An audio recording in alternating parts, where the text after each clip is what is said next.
So I'm Gaby Eisenman. I'm the Whiskey Portfolio Ambassador for Skurnik Wines and Spirits, and I'm here with Annabel Thomas from Nc'nean Distillery in Western Scotland. Thanks so much for being here. Thanks for having me. I'm very excited to be here. Awesome.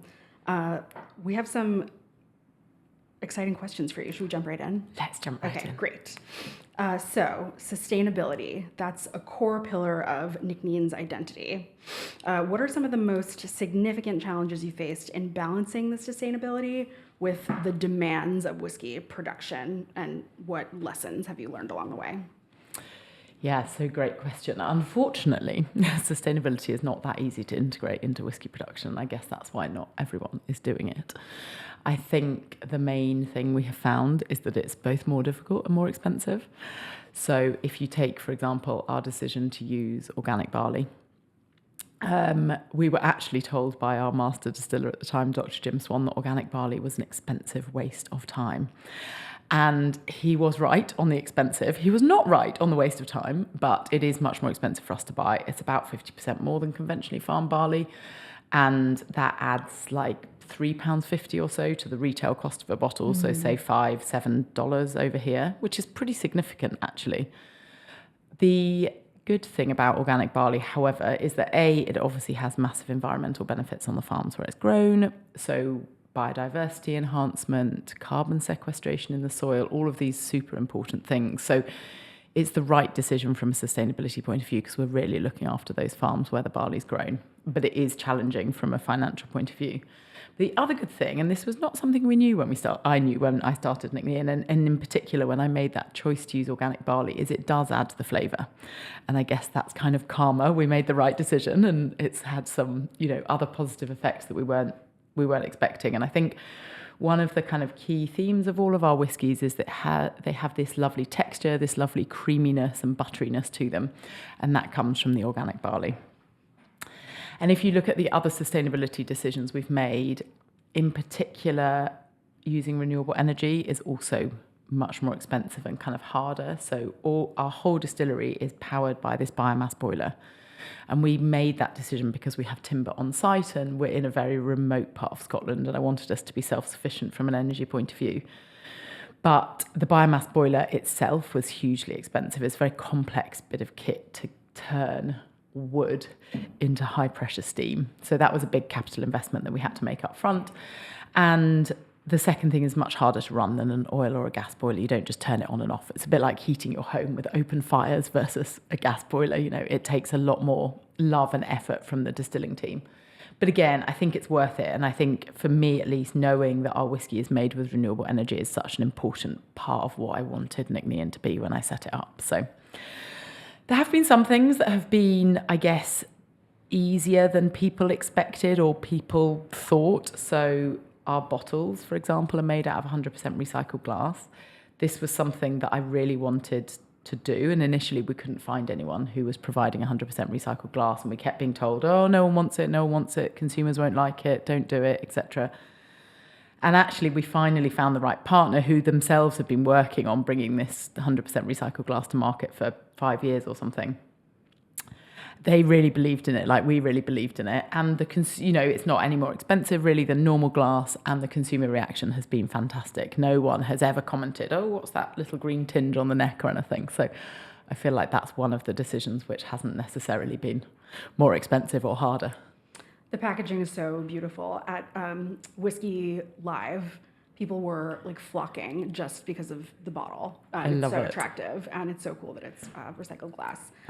Quickly going back to the organic barley, and when it was a waste of time. Yeah. You explained the expensive part. Yes. But what did you mean by a waste of time? Great point. So I think Jim, and unfortunately I never got to fully explore this with Jim because he sadly passed away just before we started distilling. Okay. But I believe that he had experiences with poorly grown organic barley that then was very difficult to put through the distillery system. So I think he'd had experience where the grains were very different sizes. And that means that when you mill the malted barley in the distillery and then go on to mash it, you get massive issues. So he was expecting a really reduced yield and things like really sticky mashes, poor processing in the distillery, all those sorts of things.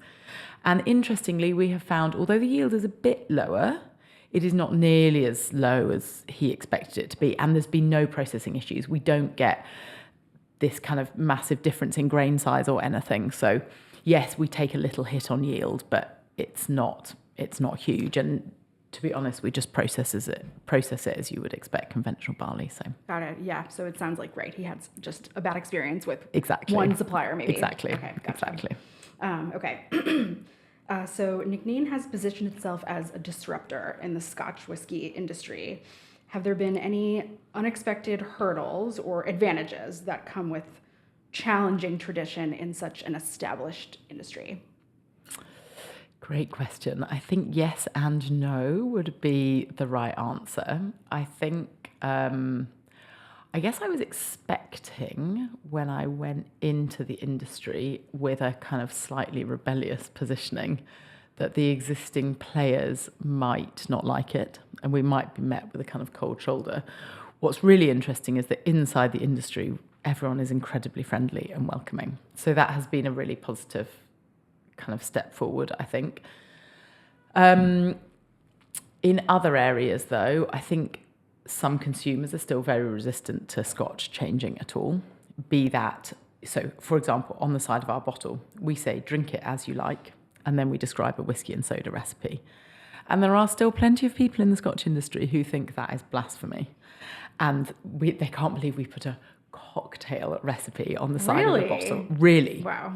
And so this is more from the kind of consumer side, I think, but we do get plenty of comments on Facebook posts if we put a picture of whiskey and soda rather than just in a traditional Glencairn of, oh, you can't possibly mix it, or, even an assumption that the whiskey isn't any good because we've added soda water to it. It's not as if I'm suggesting adding Coca-Cola, in which point they might have a point, but this is just soda water. And, that I really would like to see change because I think that's really unhelpful to the whole industry, actually. And, it puts up barriers to new people coming in. We can't assume that all consumers want to drink Scotch or whiskey neat. Absolutely. That's quite intimidating to some people. And I'm really passionate about trying to open up Scotch to more people rather than keep it as this kind of closed, you must always drink it neat, sitting in a leather armchair type image. I think that's actually really damaging. And I think most people in the industry really recognise that, which is why mostly people have been very welcoming. But yeah, some consumers are very much still entrenched in that 90s, 80s marketing of it must be drunk neat. It also must really be 20 years old to be any good. And all these other kind of stereotypes that were developed now many decades ago have somehow lodged themselves deep in some consumers' mind. Totally. I think the other thing we have to tread a very fine line on is the innovative side of what we're doing in terms of how we make the whiskey. Scotch is extremely tightly regulated by the Scotch Whisky Association, and the rules as to how we can and can't make whiskey are very narrow. I would really like to see some of those change, but realistically I haven't got the time to campaign for that. So we are walking a kind of tightrope, trying to expand the boundaries of what that can be without playing with fire and getting ourselves told that it's not real whiskey. So those are some of that can be a little bit of a challenge, figuring out what we can and can't do. Can you name one regulation in particular that you would like to tweak for your purposes? I don't know if I can pick just one. Fair. So here are some of the key ones. Okay. I would really like to be able to smoke the barley with something that's not peat. I think that would be really cool. We will never use peat because it's not at all sustainable to dig up peat and burn it. But there are other things that we could burn with it. It's still some environmental impact, but not huge environmental impact. See what flavour that would impart. That would be cool. I would really like to be able to use chocolate malt, so more highly toasted malt. I would really like to be able to go more extreme with the yeasts that we use to create a greater breadth of flavour. So those are kind of three of the flavoury type ones, but there's also a couple of other restrictions on Scotch which I just find incredibly old-fashioned, one of which being it must be bottled in Scotland if it's single malt, and not only in Scotland but a registered facility. Now I do understand kind of where that's come from. It's come from A, trying to protect Scotch and make sure there's not too much fake Scotch around, and B, trying to protect Scottish jobs, both of which I support. The Scottish jobs one is irrelevant now. Bottling halls are automated. It doesn't create jobs in Scotland. And what it does is create some very unsustainable behaviours. So there are some partners that we work with across the world, especially in bars, who don't need glass bottles. You know, they're using a lot of Nc'nean behind the bar and they just want to buy it in bulk. And that would be a much more economical, sustainable, sensible solution. But you have to be really careful about how you navigate those sorts of things. Also things like sampling and like mass advent calendars and tasting packs and things. If that is going to be sold, for example, in the US, that has to still be bottled in Scotland. So you're transporting these little vials of Scotch all the way across the Atlantic. Yeah. It's just completely nonsensical when you should just be sending it in bulk and bottling it over here or in Asia or wherever. Wow, that's all fascinating. Wow. Yeah, there's so much of that I did not know. And another example, one thing that I think it would be really cool to do is partner with retailers. So if you imagine they've got regular customers, they buy Nc'nean, they like it, wouldn't it be cool to have a refill station for Nc'nean in a shop? Yeah. So that, like, our bottles are beautiful. We know people don't want to throw them away. Yes, they'll use them for candles or vases or something else, but even better, they can just put Nc'nean in them. So I would love to be able to partner with a retailer in Manhattan, for example, where people can go back and refill their bottle. Not allowed, because you can't bottle Scotch outside a single malt outside of Scotland. Right. So SWA, if you're listening. Okay, so from funding and scaling to branding and distribution, what were some of the toughest business decisions you've had to make as a founder, and how did you navigate them?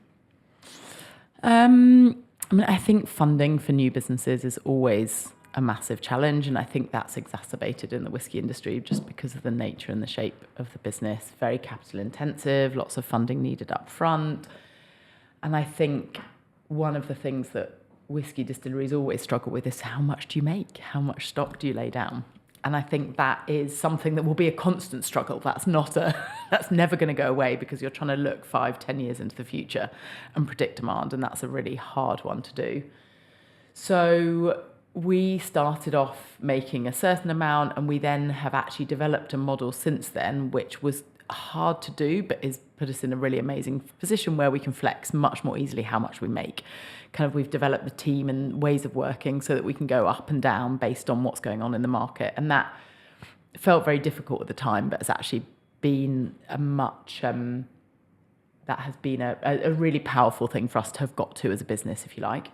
From a branding point of view, we had to make it felt like a difficult decision at the time. You look back and it's blindingly obvious, but when we were raising investment, I had a brand developed.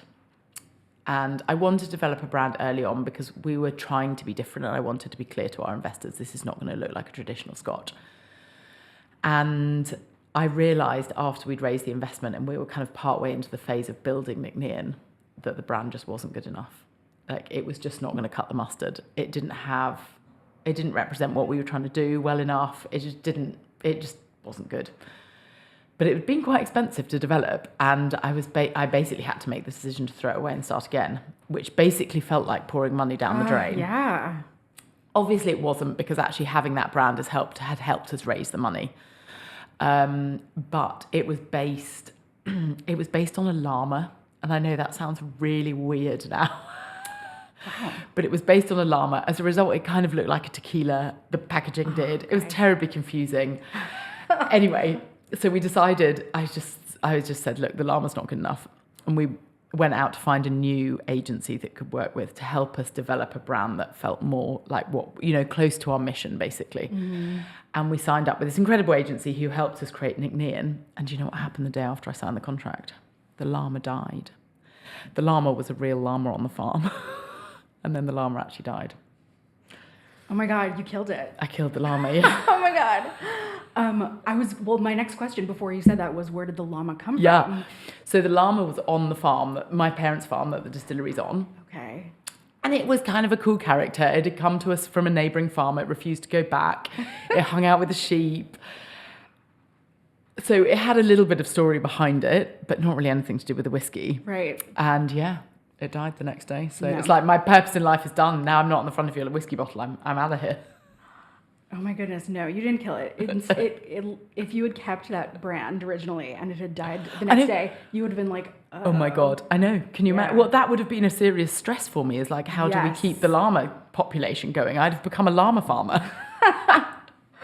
Oh, wow. That's all totally fascinating. I didn't realize that you had this first brand that you had to just kind of discard. Yeah. And you probably worked on for like what? Yeah. Oh, how long? And talked about a lot. I mean, it was probably a 6-month process to develop it. And then I probably spent 1.5 years telling investors about it. And then we had to go back to our investors once they put their money in and say, oops, we're not actually going to use that. We're going to start again. However, it's, it's one of the, it felt so hard at the time. And you look back and you're like, I'm so glad I'm not trying to sell a whiskey with a llama on the front. Right. Now a dead llama. A dead llama, exactly. Oh my God, yeah, I didn't realize. That's really, really interesting. Well, I mean, that's making tough decisions like that. That's like part of, being a business owner. And you make mistakes. Like you can't expect to go through a journey like this and not make mistakes. Right. And actually, I guess what I have learned is that when you do make them, you need to act quickly and decisively. And I haven't always been good at that. And that applies to all sorts of decisions, not just branding. But recognizing when you've made them and acting on them, even if it feels really hard, the sooner you can act on them, actually, the better in the long run. Right. Wow. Good for you. Yeah, that's tough. Well, it worked out because... It worked out. Yeah. The brand is amazing and gorgeous. All right. What are some of the biggest challenges you've faced as a female entrepreneur in the whiskey industry? And like, how often did you or do you still encounter skepticism, bias, based on your gender, either from customers or suppliers or within the industry? And how do you navigate all that? So this has really been a journey for me, I would say, because I think I had been lucky enough coming into the whiskey industry to really not have encountered very much bias at all in my previous roles. So honestly wasn't anything I thought about. And even for the first 4 years, we were raising investment for a couple of years, then we were building the distillery. We weren't really public. No one said anything. I just kind of, honestly, it didn't occur to me. But once we were public, i.e. we started distilling, we had our website, etc. I started going to events, being more public. People started making comments like, do you even like whiskey? Do you actually like whiskey? Is your husband doing this with you? All of these kind of things. However, I would say that these come 99.9% from the public, not from the industry. I would say that the industry, by which I mean retailers, bartenders, distributors, whoever it is, and other whiskey makers, like within Scotch and more broadly, are both totally agnostic about gender. I've only had one very negative experience on that. And that's it, which is pretty good. I've been doing this 12 years now. But it's the more general perception, I think, of women drinking whiskey, women making whiskey from the general public that is an issue. And I don't personally find it a big deal. I've got fairly thick skin, and these things, you also come up with responses over time that make people really stop and think. And I hope that actually by having those conversations, maybe you can start to break down those assumptions. And so actually, if people say, but do you actually like whiskey? I now say, well, would you ask me that if I was a man? And suddenly they realize what they've asked. I love it. And no, I don't say in an aggressive way, but hopefully it makes them think, oh God, yeah, I've really got some inbuilt assumptions there that maybe I should review. Yeah. But I think there is a broader issue around these assumptions of who drinks whiskey and who makes whiskey and so on. And I think the issue that has led to sometimes for us is that people assume Nc'nean is a whiskey for women or a women's whiskey, which it absolutely is not. The whole point of Nc'nean is whiskey for everybody. And I think that comes from this assumption that if a woman is making whiskey or running a distillery, they must be making a special kind of women's whiskey, which is not great. And we also get comments like, it's Nc'nean, that's the whiskey made by women. I'm like, no, we have actually a perfectly gender balanced team of 50% men and 50% women, and we've got women and men in all parts of the business. It's not made by women. The company happens to be run by a woman. So I think there is still a lot of work to do to change consumer perceptions of who drinks whiskey and who works in the industry. And I think the industry as a whole also has some work to do to get more women into it, but actually it's not nearly as male dominated as maybe some people perceive from the outside. There are actually a lot of women in the industry, but maybe they're not visible enough. And I think that does impact how consumers perceive it still. So I think one of the things that we can quite easily do is just make women in the industry more visible. And I think that would really help. Yeah, absolutely. The whiskey for women thing, like that would never have even crossed my mind. It's like, that's just so interesting. Yeah. Yeah. And what would whiskey for women be anyway? I don't know. Unless I coloured it pink in some very like... Right. Right. Yeah. That to me is just so strange and so annoying. Yeah. But once you explained it, like, I guess it kind of makes sense. Yeah. Like when you're thinking about, just the general public and how biased they still are in a lot of ways. Yeah, exactly. Wow. Okay. This is my favorite question. Do you ever find yourself drawing on qualities traditionally associated with women, like warmth, humor, tendency to please others, consciously or unconsciously, as a strategy for achieving success in this very male-dominated space? Not consciously. Maybe I do. Whether those would be strategies for success or failure, I don't know. I think what I do consciously do is play into the fact that people remember the fact that a woman has started a whiskey distillery, which to me, historically, like as I was starting, it was not a remarkable thing. It was nowhere in our initial brand planning that this would be a thing. But we've discovered that people think it's really fascinating and want to write about it, want to talk about it. And I'm all for that. So when it comes to getting press, for example, and just using that to drive awareness of Nc'nean, I'm all for it. And we leverage it as much as we can. That's great. I was I guess I was projecting a little bit of my own tendencies as a woman in the industry. Yeah. People pleasing, like a lot of smiling, tilting my head, making you comfortable, you know? Things well, I probably do all of that, just not consciously. Right. Or not like strategically. Right. I think it's just how I am. Yeah. And whether that is helpful or not helpful in the bigger picture, I don't know. Right. Same. I find myself unconsciously doing all of those things, and whether or not it yields better results, like if I consciously tried to do the opposite and acted more like a man, what would happen? Yeah. I guess I've seen a little bit of that in action, and it's not always well received. No. Yeah. I did have a call last week actually with a guy who in the kind of outskirts of the industry in Scotland, and we hopped on the call. It was like a Tuesday morning. And he was like, "Annabel, you're always smiling." And I was like, "Well, of course I'm going to smile at you. Like, you've given up like half an hour of your time to talk to me. And I'm happy about that. And it's nice to see you. And I think it's a nice thing to do. Makes you feel comfortable. Good start to the day." So, yeah, I think I definitely do that. But not necessarily strategically. Right. Totally. Yeah. Yeah, I understand exactly what you mean. Okay, so we touched on this a little bit before. What do you believe needs to change in the whiskey industry to make it more inclusive and welcoming for women? You mentioned that women in the industry need to be more visible. Yep, definitely more visible. So I think that's about profiling women in the industry, for example. But I also think there are some other things that we need to do, making sure that the on-trade, the broader on-trade, I'm not talking about the whiskey specialist on-trade because I'm pretty sure none of those guys would do this, but the broader on-trade are educated about the fact there's actually lots of women that drink whiskey, because women do still get that reaction of, "Are you sure you want a whiskey?" when they go and ask for one at a bar. There's a really amazing charity in the UK called the Our Whiskey Foundation, and they have done really incredible work generating stock photos of people drinking whiskey that include both men and women. And that's such a small and obvious thing, but a lot of the stock photography that was being used was predominantly men.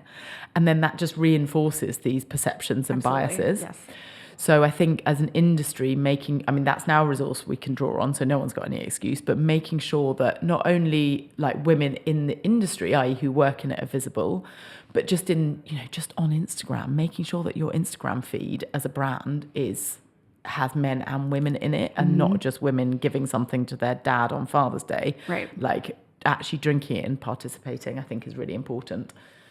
And I think, and this doesn't just go for women, I think trying to break down some of those barriers, and I don't think this goes for the whole of the whiskey industry, I think it's very much about Scotch, but breaking down some of those barriers about how Scotch can be drunk, about what it must be, about whether you must understand the difference between a single malt and a blend, and whether it was made in the Highlands or the Lowlands, and, you know, reducing the barriers to getting into Scotch, I think is really important for bringing new kind of consumers from all walks of life in and making them feel welcome. Right, making it less intimidating, more approachable. Exactly. Yeah, exactly. Wine and spirits tend to be people tend to get intimidated really quickly, and then it kind of drives them away. Exactly. Yeah. But I really think a lot about what happened in the wine industry in this space. If you think about the French wine industry 60 years ago, you know, there was so much about, you know, do you know the difference between right bank and left bank Bordeaux and blah, blah, blah. And then New World wine came in and they were like, do you want red or white? And I think we can learn a lot from that. I don't think that navel gazing from the French wine industry did them any good at all. And I think we need to take a more basic perspective when it comes to our expectations of how deeply consumers are actually going to engage in the product that we're making. Yeah. We can all do the navel gazing internally, but let's make sure that externally we're projecting something that's very accessible and exciting and enticing. Yes. That's all very well said. What is your vision for the future of your distillery and the whiskey industry as a whole, and how do you see the role of women evolving in the next decade or so? So future of Nc'nean, I mean, relatively speaking, we're still really early in our journey. We've only had whiskey in bottles for just over 4 years, and it's really boring, but we just need to continue growing and spreading the word. Yes. We're still really early. There's still lots of people who haven't heard of Nc'nean. Getting the word out there is what we're all about. Obviously, alongside doing the other things that we spend a lot of time thinking about, like innovating in how we make the spirit, putting really interesting releases and single casks out there, and so on. And also, we're still always working on improving our own sustainability. What I would love to see for the industry, and in particular Scotch, is all of the things we've already talked about, making sure that the rest of the industry goes on that sustainability journey as quickly as possible, making sure it becomes more accessible, more relaxed, more inclusive. And yeah, hopefully that translates to women as well, more women in the industry. And we have actually run a Women's Whiskey Week previously at Nc'nean, where we invite a few women to the distillery for a week to experience everything that whiskey distilling involves. Wow. And we tend to pick from, there's a brewing and distilling university in Edinburgh. So they're, you know, those people are actually considering their careers and trying to make sure women on that course give as much consideration to whiskey as they do to other types of distilling that they could go into, I think is really important. So I think the more other distilleries can do things like that, the better. That's so cool. I want to come for a week. Everyone does. The first time we did it, we got like 400 applications from all over the world. I'm not surprised. Yeah, that sounds incredible. I've also found that, like, as a female in the industry, it is very supportive. Yes, of course, there are challenges, bias, of all kinds, the kinds of bias you would expect, just that we experience everywhere all the time. But yeah, in general, people are really willing to help you and to give you contacts and give you advice. And that's one of my favorite parts of the industry, actually. Exactly. And you know what? That even applies within Scotch. So our fellow distilleries who are ultimately competing with us for space on shelf and, you know, consumers' wallets, we collaborate. And that is especially the case at the smaller end of the Scotch distilleries. So there's been a few Scotch distilleries who started around about the same time as us. And the amount of collaboration between us still blows my mind. It's really cool to see. That's so nice. I mean, in a way, especially since you're all sort of in the same category, it's kind of like, if one of you can succeed, you all succeed. Exactly. So that makes perfect sense, and that's really good to hear. Exactly. Cool. Shall we taste? Yes. Yay. Okay.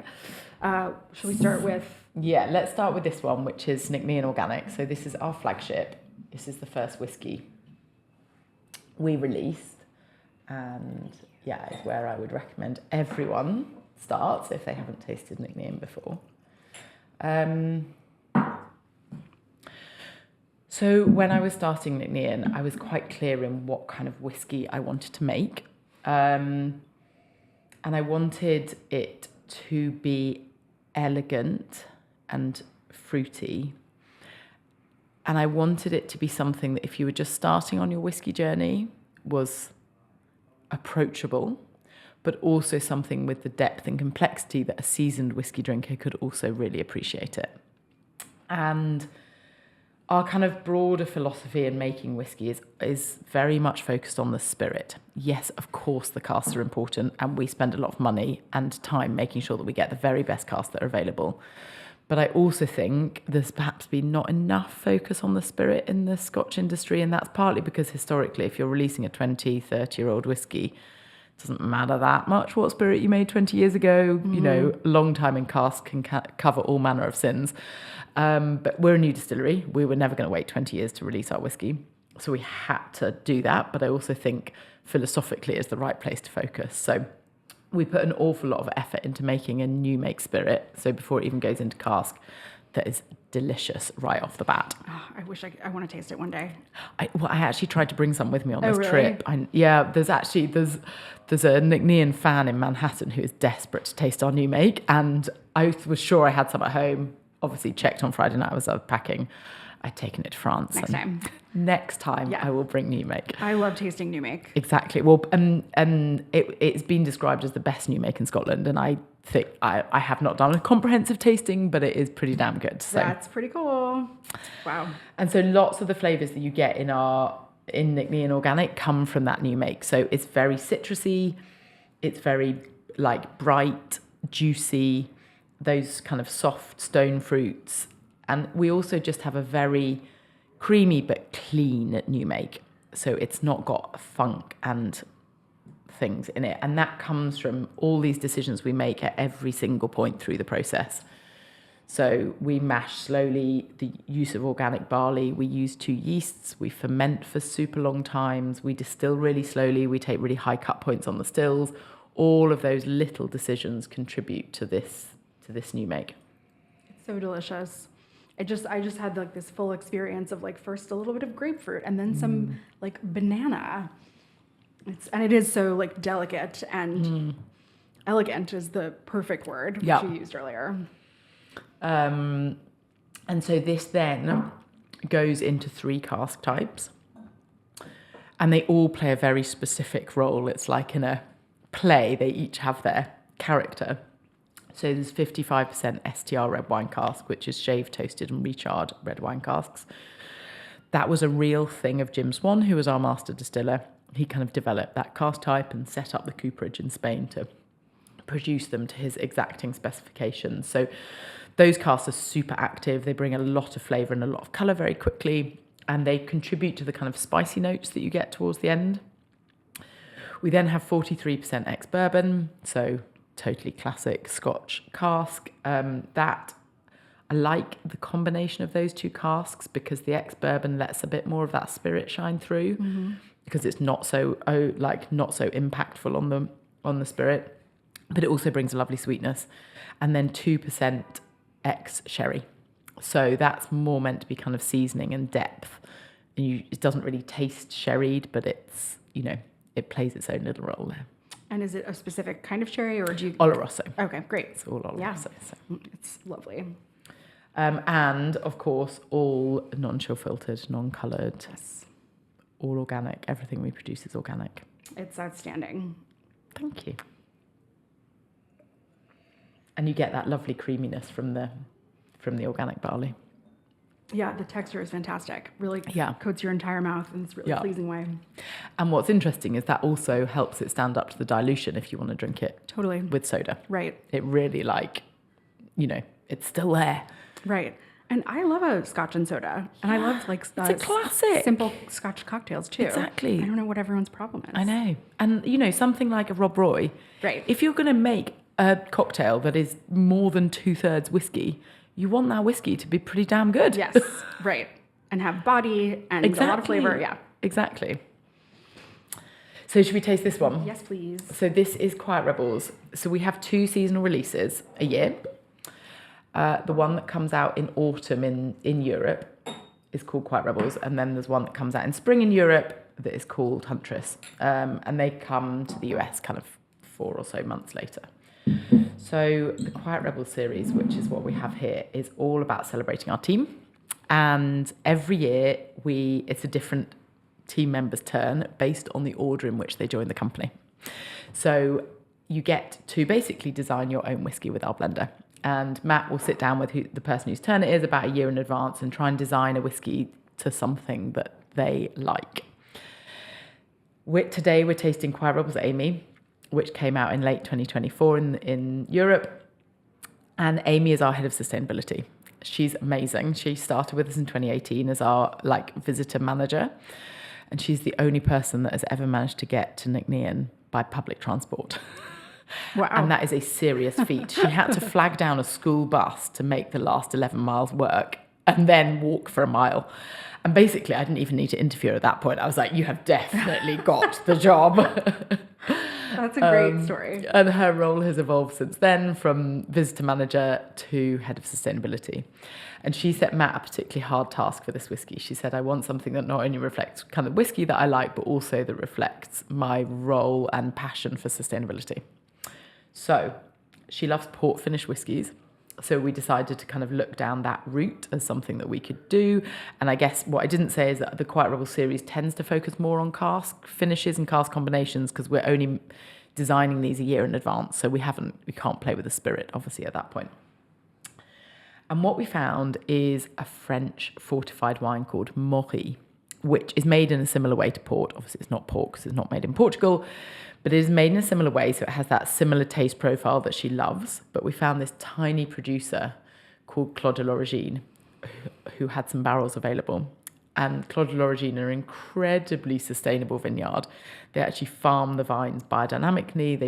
They practice agroforestry, so they actually got trees planted amongst the vines and all these other amazing things. And all of their wines, including the Maury, are certified organic.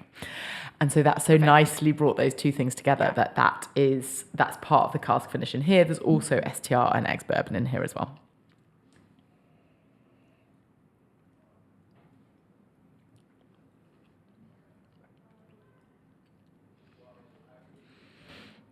It's bottled a little bit higher, so it's 48.5. And it's definitely got added sweetness for me. Absolutely. I definitely get the fortified wine quality. Exactly. Yeah. Added sweetness, a little bit of funk. But it also really brings out the kind of citrus elements for me as well.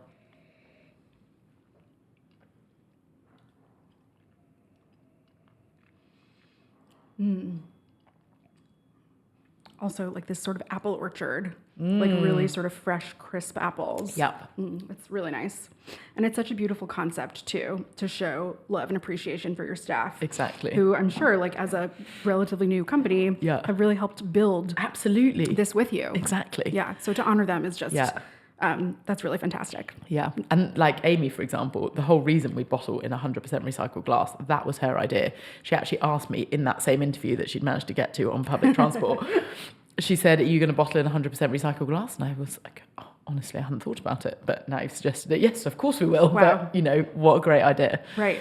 And I think that's one thing I found with Nc'nean is that whilst I brought the initial, we really want to be sustainable philosophy, you then attract people who also feel that. And then the whole effect snowballs. And we're on the, ever increasing mission now backed by the whole team to do that rather than it me just being from the top. This must be what happens, which is cool. I think that's really amazing leadership. If the progress we've seen on sustainability in the last 10 years starts to wane, I think we globally have a massive problem. It is quite clear to, I think, most people that the world as a whole needs to make enormous progress on sustainability. And I think if we don't continue pushing forwards on that, we're going to have enormous issues. What's been interesting in the Nc'nean journey is that if you think back to 12 years ago when I was trying to raise funding for Nc'nean, no one recognised sustainability as an important thing. Not nobody. There were some people, and actually one of the firms that I'd worked for previously in the food and drink space had put a big emphasis on that. So I knew it wasn't just me dreaming this up and going a bit mad. And then, of course, over the last 12 years, we've seen this huge change, especially in the whiskey world, with the kind of appreciation of how important sustainability is. And we've just got to keep going on that journey. There isn't none of us are there yet. We're not perfect. Yes, we're doing way more than anyone else in the industry, but there's still so much that we need to work on. These bottles, for example, the carbon footprint of these is 40% lower because it's recycled glass than a normal bottle, but it's still made with fossil fuels, and that is a problem. So I think as an industry, we have a lot further to go, and we need, as a moral obligation to keep up that progress and keep up the pressure. And that, I think, is in the face of a lot of skepticism. And I think everything that is going on in the world at the moment is not going to help with that mission. But I think that just means we have to try harder. Absolutely. I think, for me and for the New York market specifically, or the Northeast, I should say, the sustainability and organic aspect is that gets people really excited.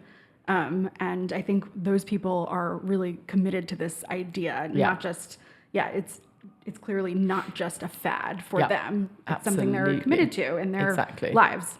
Exactly. And that's great to hear. And I think we need more people to think like that. Nc'nean probably isn't going to change the world in terms of how people think about sustainability, but we can dream.